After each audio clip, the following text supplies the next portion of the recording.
The air above Skinwalker Ranch does not move like normal air. It hangs thick, electric, expectant, like breath held just before a scream. The land itself feels ancient, as if the soil remembers secrets not meant for the living. Beneath the arid crust of Utah's Uinta Basin lies a mystery older than the tribes who once feared it, older than the stars under which it broods. This place has many names, but all who truly know it call it cursed. In 1776, Spanish missionaries moving through the region noted in their forbidden diaries a valley where light walked without a bearer. They spoke of voices heard in the canyons, voices speaking languages no man had ever recorded. But those entries were redacted, buried beneath the Vatican's threshold, marked with the black cross of esoteric containment. Even then, Skinwalker Ranch had been deemed a fracture in reality, an ancient wound through which other things leaked. By the 800s, the Navajo called it a battlefield of witches. They said the Ute tribe had summoned shadow walkers, shapeshifters, to exact vengeance during a forgotten war. But what the Navajo feared most was not the skinwalkers themselves, but what they stirred. Something sleeping, something that spoke through the skins they wore. Stories whispered of a buried obsidian gate etched with symbols that pulsed in moonlight, a door that opened inward, never outward. In 1994, a new chapter began when the Sherman family purchased the property. Within days, strange lights flickered above their livestock pens. Tools vanished, then reappeared weeks later in impossible places. Inside locked cabinets embedded in trees fused into stone. Their cattle began to die in ritualistic precision. Organs removed without incisions, bones hollowed as if by something with no hands. And then the orbs came. Glowing spheres of blue and orange would float silently above the fields at night. One night the father, Tom Sherman, chased a blue orb with his rifle. It danced playfully at first, then turned angry. It zipped toward him, humming at a frequency that made his teeth ache. He collapsed, disoriented.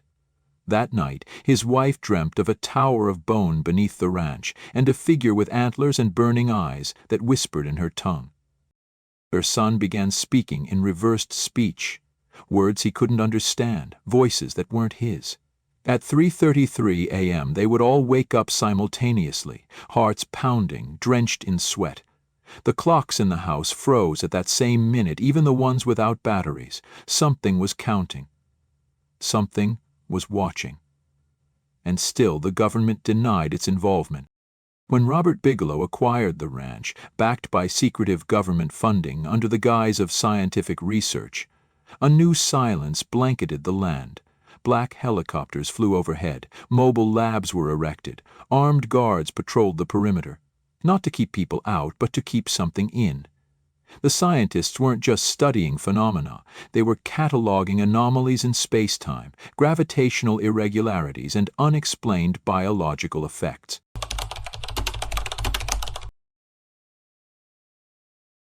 One researcher vanished after entering a grove of juniper trees with a Geiger counter. His camera feed showed him walking, then static. They found his gear fused into a nearby rock, melted as if by immense heat, but with no scorch marks. His watch was embedded in his chest cavity, perfectly intact. His body was never recovered. Another team recorded infrasound vibrations that mirrored ancient Sumerian chants. The frequency caused hallucinations, violent seizures, and temporary possession.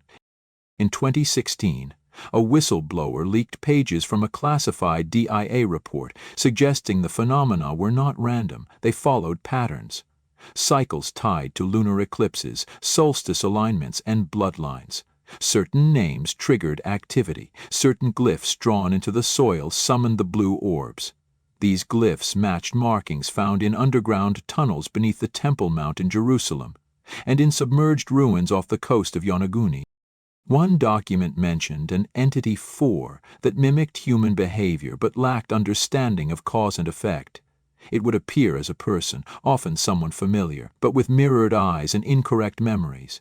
It would lure individuals into the woods, where time looped and fractured.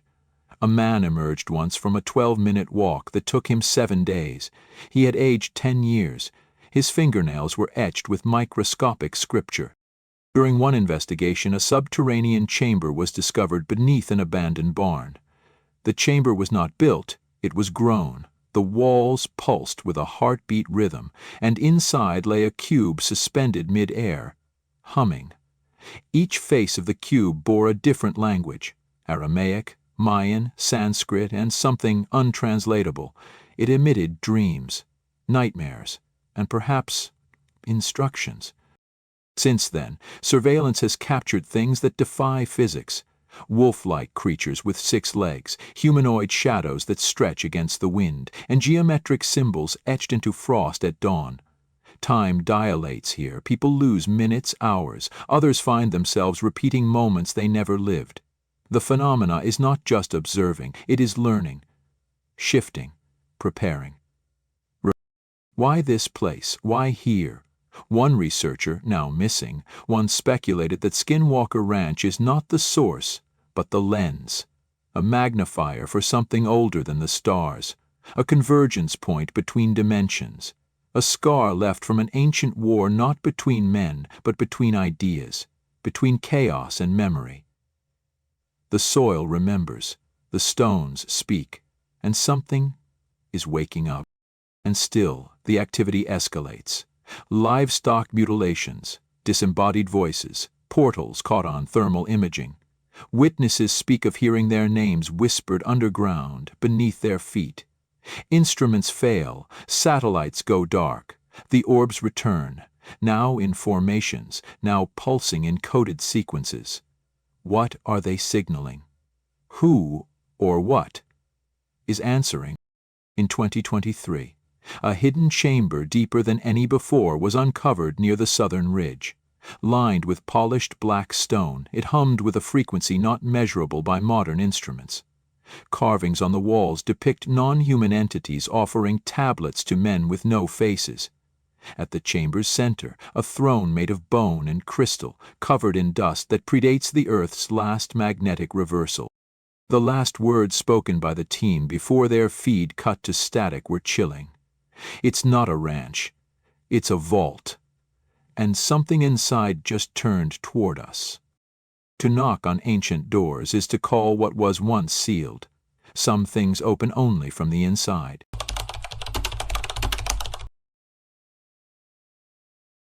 The southern chamber was sealed the next morning, not by the research team, but by forces unknown. When the crew returned with reinforcements and LiDAR equipment, they found no trace of the polished black stone or the throne of bone. The cave had collapsed inward, yet there were no signs of seismic activity. The only thing remaining was a single object in the center of the rubble, a stone tablet etched in a language no one recognized, warm to the touch, vibrating at 432 hertz. Satellite imaging later revealed that during the exact hour of the chamber's collapse, a pulse of energy had radiated from the ranch in a perfect geometric pattern, hexagonal, with points that aligned to known ley lines across the globe. One such line intersected directly with Göbekli Tepe. Another pointed toward a submerged anomaly off the coast of Cuba. These connections were not coincidental. They were cartographic relics of an ancient signal system. But who, what had activated it? In the days that followed, Skinwalker Ranch became impossibly quiet. The skies lost their colors, even birds avoided the area. Then came the whispers, not heard with ears, but with the mind. Investigators began reporting the same phrases repeating in their dreams. We are beneath you. We are above you. We are within the fold. One man tried to dig beneath his bunk, convinced something was buried there. He struck something metallic, and the moment he touched it, he vanished. His scream echoed, then reversed. The government issued a blackout on the event. Local news agencies were silenced. Drones sent into the ranch failed to return. Their last footage showed impossible angles. Camera feeds folding inward like origami, distorting space itself. In one frame, a humanoid figure with elongated limbs and no eyes stared directly into the lens before vanishing in a blink of static. Infrared scans picked up residual heat signatures that spiraled like DNA. One scientist, Dr. Ezra Mallon, began to lose time. He'd enter a room and hours would pass unnoticed. His journals became erratic, filled with star maps drawn from impossible perspectives. In one entry, he claimed to have seen the earth from beneath the firmament. He described a chasm filled with ancient machines, slowly awakening, each one humming the same tone as the tablet. He called it the subnether. Dr. Mallon disappeared shortly after. His final recorded words were pulled from a damaged hard drive. The throne was not for sitting, it was a receiver, and something has answered. That same week, livestock across a 30-mile radius were found turned inside out with no blood, no trauma. All internal organs were missing, yet the brains were intact, and each skull had been marked with a small sigil, a perfect triangle with a circle at its center.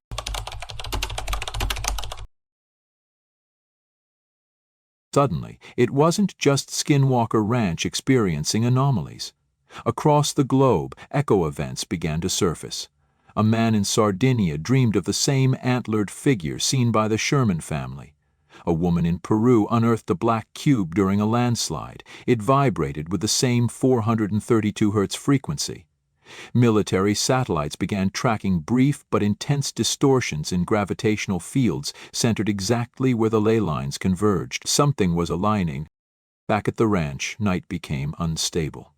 Stars twisted, folding into themselves like holes in fabric. Sound traveled backwards. One night, an operative was found speaking an unknown language fluently, later identified as Linear A, a Minoan script that remains undeciphered. He claimed to have been there, inside the black chamber. He described halls of obsidian and bronze, echoing with music that burned the soul. The orbs returned, but now in threes. They moved with intelligence, coordinated, responsive. When approached, they emitted a hum that synced with human heartbeats, then accelerated. People collapsed in seizures, eyes rolling back, whispering coordinates. These coordinates led to a dry lake bed, where a perfect spiral of metallic shards was buried beneath the surface. Each shard bore symbols from a different lost civilization. The discovery prompted the return of a shadow entity, one previously seen only fleetingly in thermal imaging. This time, it was seen by 6 people simultaneously. Described as 12 feet tall, cloaked in a darkness that devoured light, it did not move. It arrived. Time around it slowed, the temperature dropped to sub-zero levels, and every compass in the area spun violently. Then it spoke, not aloud, but in every mind present. "You have touched the seal." Researchers attempted to capture the entity using an experimental containment field. Cameras recorded 12 seconds of footage before the lab collapsed in on itself, vanishing completely. Only one fragment of footage survived. The entity standing before the throne, placing one elongated finger upon the cube. In that moment, every frequency monitoring device on Earth registered a spike. A simultaneous signal across the planet. It was a countdown. Then, something began to rise beneath the ranch. Tremors shook the land, but these were not natural earthquakes. They pulsed in rhythm. Beneath the soil, structures were being revealed by ground-penetrating radar. Towers, mechanisms, entire architectures of unknown design, carbon-dated to before the Younger Dryas, before known history, before myth. The ranch was not a location, it was a capstone. And as the structure rose, the stars above began to shift, not move, but respond. Patterns formed. Ancient constellations that no longer exist began to reappear in perfect position, as if called by a memory embedded in stone. The skies themselves were waking, and somewhere, deep in the labyrinth of buried halls beneath the Utah desert, a second throne stirred, larger than the first. A figure sat upon it now, still as stone, but breathing. It was never buried. It was dreaming in time, and time is no longer asleep.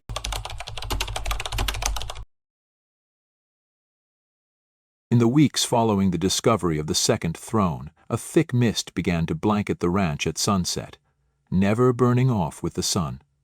It was not natural fog. It moved like a living membrane, coiling around structures, absorbing sound. Drones sent into the mist failed to return. Those who walked into it said they felt their thoughts being peeled away. like layers of skin. And always beneath the mist the sound of slow breathing, deep and rhythmic, emerged from underground. Dr. Ilian Cross, a linguist brought in after the Linear A incident, made a breakthrough. The triangle within a circle glyph seen across mutilated animals, shattered trees, and the throne itself was not just a symbol, it was a command, an ancient verb, a form of summoning. Cross theorized that it was not calling a being but a pattern, a consciousness encoded in geometry. When enough of these patterns are invoked across the earth, something ancient awakens. In a forgotten basement beneath the main ranch house, sealed behind rusted chains and concrete poured hastily in the 1970s, researchers unearthed a diary. It belonged to a man named Father Miguel Espera, a Jesuit priest who had visited the region in 1908. In it he chronicled confessions from Ute elders who described a black god beneath the valley, trapped in machines not made by man. The elders claimed the Vatican had sent agents long ago, not to bless the land but to bind it. Further pages in Father Espera's journal told of a ritual once performed at Skinwalker Ranch to seal the fracture. It required blood from a twin born under an eclipse, obsidian dust, and the utterance of a single forbidden name. But the name had been lost, intentionally, buried in reverse texts hidden in catacombs beneath Avignon. The ritual had failed. The fracture widened, and the watchers were loosed. A new series of anomalies erupted. GPS devices malfunctioned globally. Clocks skipped backward for 33 seconds. People across 5 continents reported shared dreams of a staircase descending into fire, each step labeled with one of the 7 seals described in the Book of Revelation. Except they were not metaphorical. They matched geometric formations discovered beneath Skinwalker Ranch. The seals were real, and something was unlocking them. A security camera mounted near the northern ridge captured footage, now deemed classified hostile phenomenon. At 3:33 a.m., always the same hour, a figure emerged from a fissure in the rock. Its body resembled a man, but its face was featureless, as if sculpted from smoke. It raised one hand, and the grass withered in a wave before it. Instruments recorded an immediate 4 drop in temperature. The wind stopped. Then the entity looked at the camera, and the feed burned white. Several team members began to exhibit strange behavior. One, a mathematician named Kellen Rourke, started compulsively writing symbols on every surface he could find. Windows, mirrors, even his own skin. When translated, these turned out to be harmonic sequences, notes forming impossible chords. Played together, the sound induced trance states in anyone who heard it. Rourke was last seen walking toward the mist, barefoot, whispering, "It's awake," and "It's listening."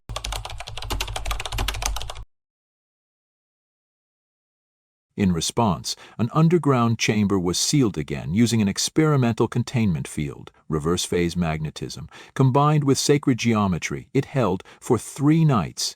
Then, during a lunar eclipse, all power on the ranch went out. A pulse of energy blew every fuse, every circuit.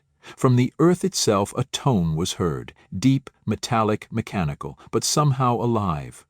The same tone recorded inside the Great Pyramid of Giza during a 1954 classified acoustic test. The mist became more aggressive. It would now reach toward people, curling around ankles, climbing legs like vines of smoke. When touched, subjects experienced momentary dislocation, seeing visions of other places, other worlds, cities floating in black skies, oceans of red glass, towers of bone. One woman screamed upon return, saying she saw our world dying from above, watched by beings who do not bleed but calculate. Among the chaos, new glyphs appeared overnight on cliff walls. Symbols never seen before, but when analyzed, they resembled a recursive code. Not just language, but instruction. Layer upon layer of data encoded in shapes, only visible when ultraviolet light was filtered through obsidian lenses. The symbols formed what Cross called a dimensional seed, a construct meant to unfold like a flower in time. Its center glyph? The same triangle within a circle, again. That night, 3 researchers disappeared without a trace. Their GPS tags showed them standing still on the ranch before blinking out. No sign of struggle, just absence. In their tents, notebooks were found containing a message written in 3 different hands. The gate opens, the pattern breathes. Do not follow the light. It is not the sky. Then came the voice from below.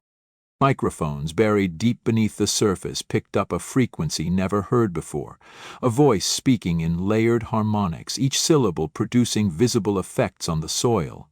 Grains danced into sacred geometry. The voice spoke one word, again and again: return. Interpreters across multiple agencies offered different translations: awaken, restore, repeat. But one ancient Sumerian scholar offered a final meaning: reseat the throne. And then the orb split. One of the blue orbs normally seen alone fractured mid-air into a cascade of smaller lights. Each light shot into the sky, aligning into a constellation not seen in over 10,000 years, the Serpent Crown. That night, the clouds parted unnaturally, revealing a black structure hovering high above the ranch, silent, motionless, triangular. It reflected no light, but cast a shadow in every direction. It was not made of matter, it was the inverse of matter.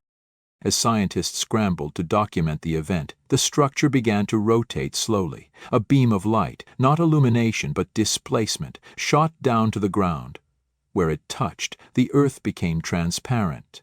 Through the soil, a massive chamber was revealed, circular, with gears the size of buildings, all turning, as if winding something back into motion. On its walls, more thrones. Empty, except for one. The final footage from that night showed a figure slowly rising from the lone occupied throne. Its proportions were not human. Its eyes opened, but they were not eyes. They were voids, endless and screaming, filled with starless depth. As it stood, seismic activity surged across Utah.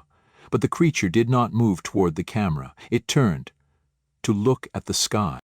And in that moment, every radio, every screen, every heart across the research base went silent. The temperature dropped. A single tone pierced the minds of all who heard it. Then the mist convulsed and opened. The gate is not a place, it is a moment, and that moment has arrived.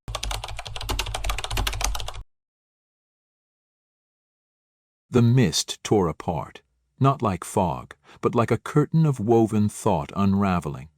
Through it, reality itself seemed to bend, ripple, and fold inward. Those who stood closest to the breach fell to their knees, not out of fear, but out of instinct, as if some ancient part of the human genome recognized what now stepped forward. Not a creature, not a god. Something older, something before. The figure that rose from the throne was not alone. Around it, silhouettes emerged from the gears of the earth. They had no faces, yet wore the masks of civilizations long fallen. Egyptian, Sumerian, Olmec, Atlantean.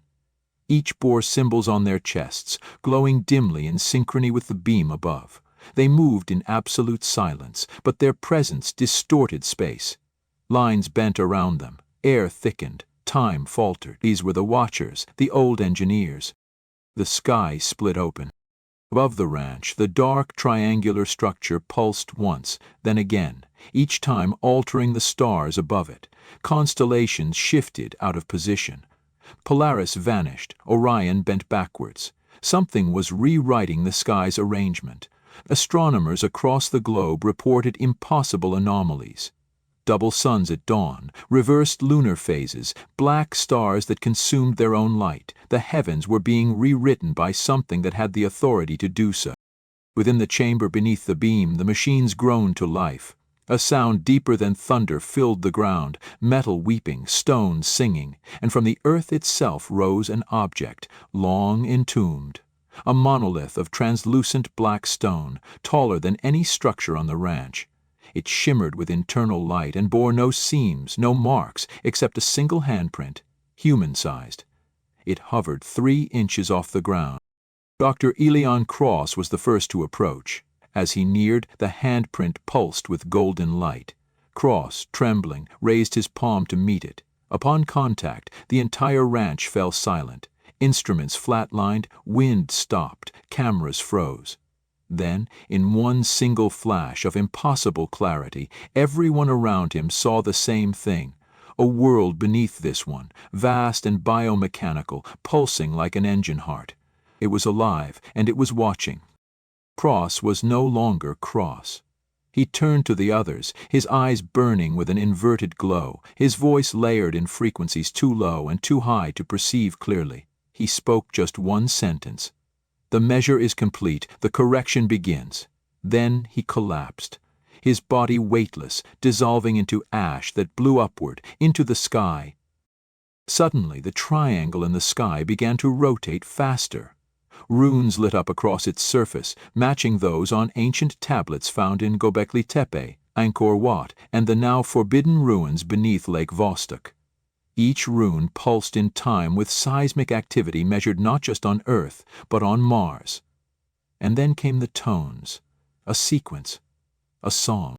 It was the sound the Sumerians had tried to inscribe, the frequency the Mayans had plotted in cycles, the tone that shattered glass in the Vatican's deepest vaults.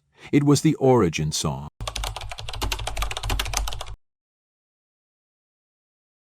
One by one, witnesses began to see things not meant for human eyes.